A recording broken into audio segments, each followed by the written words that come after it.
गुरु जी का खालसा श्री वाहिगुरु जी की फतेह। जन्म साखी 10 गुरुओं की सूरज प्रकाश ग्रंथ साखी गुरु हरगोबिंद साहिब जी की। बाबा आनंद जी को कीरतपुर बुलाना।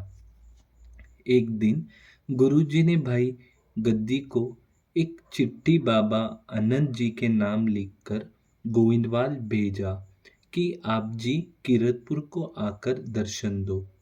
गुरुजी की चिट्ठी पढ़कर बाबा आनंद जी पालकी में सवार होकर भाई गदिया और अपने सेवकों के साथ तैयार होकर कीरतपुर को चल पड़े।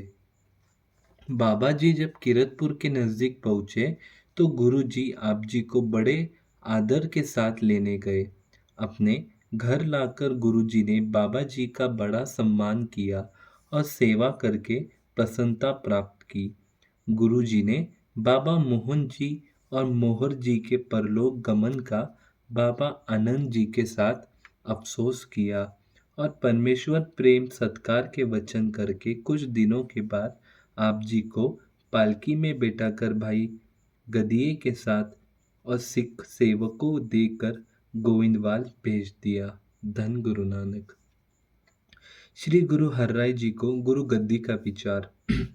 बाबक, रबाबी और मालिक जाति के परलोक सिधार जाने के कुछ समय उपरांत गुरुजी ने अपने शरीर त्यागने का समय नजदीक अनुभव करके श्री हरराय जी को गुरु गद्दी देने का विचार करके सब दूर नजदीक के सिख सेवकों को कीरतपुर पहुंचने के लिए पत्र लिखा।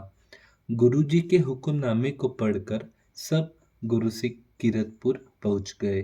धन गुरु नानक। श्री धीरमल का कीरतपुर आना और गुरु बनकर बैठना।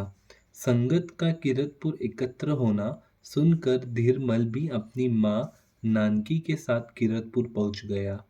जब उसने देखा कि सारी भेंट गुरुजी को अर्पण हो रही है और हर राय जी की तरफ गुरुजी का मुझसे ज्यादा ध्यान है, तो वह एक दिन गुरुजी के दीवान में पहुंचने से पहले ही सुंदर जामा पहनकर और सिर के ऊपर कलगी लगाकर गुरु आसन पर बैठ गया।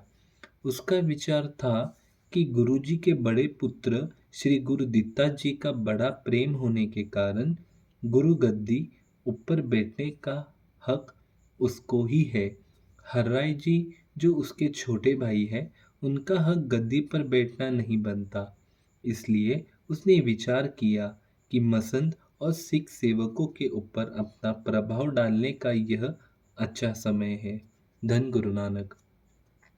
धीरलमल के इस तरह गुरु बनकर बैठने से उसको अपने मसंदों की प्रेरणा के साथ अनिपिक सिख आकर गुरु को कार भेंट अर्पण करने लगे और उसका अपना मेवड़ा ही अरदास करने लगा।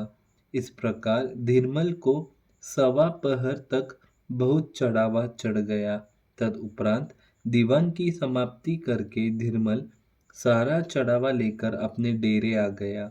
जब इस बात का पता गुरुजी को लगा कि धीरमल ने आज संगत से इस तरह बैठकर पूजा करवाई है, तो आप जी ने इस बेनियमी को रोकने के लिए सेवादारों को कहा कि अगर धीरमल फिर गद्दी लगाकर इस तरह बैठे तो उसको वहां से उठाकर कीरतपुर से बाहर निकाल दो। धन गुरु नानक।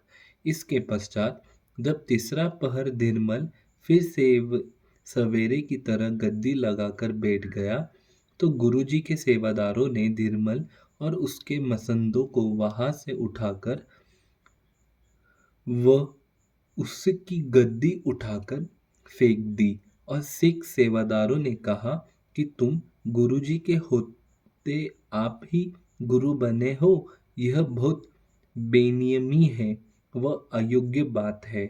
हमें गुरुजी का हुक्म है कि आप जी को कदाचित इस तरह न करने दिया जाए।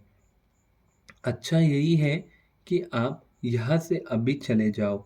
सेवादारों से इस तरह की कठोर बात सुनकर धीरमल गुस्से से तैयार होकर कीरतपुर को चला गया। धन गुरु नानक। वाहिगुरु जी का खालसा श्री वाहिगुरु जी की फतेह। धन गुरु नानक। धन गुरु नानक।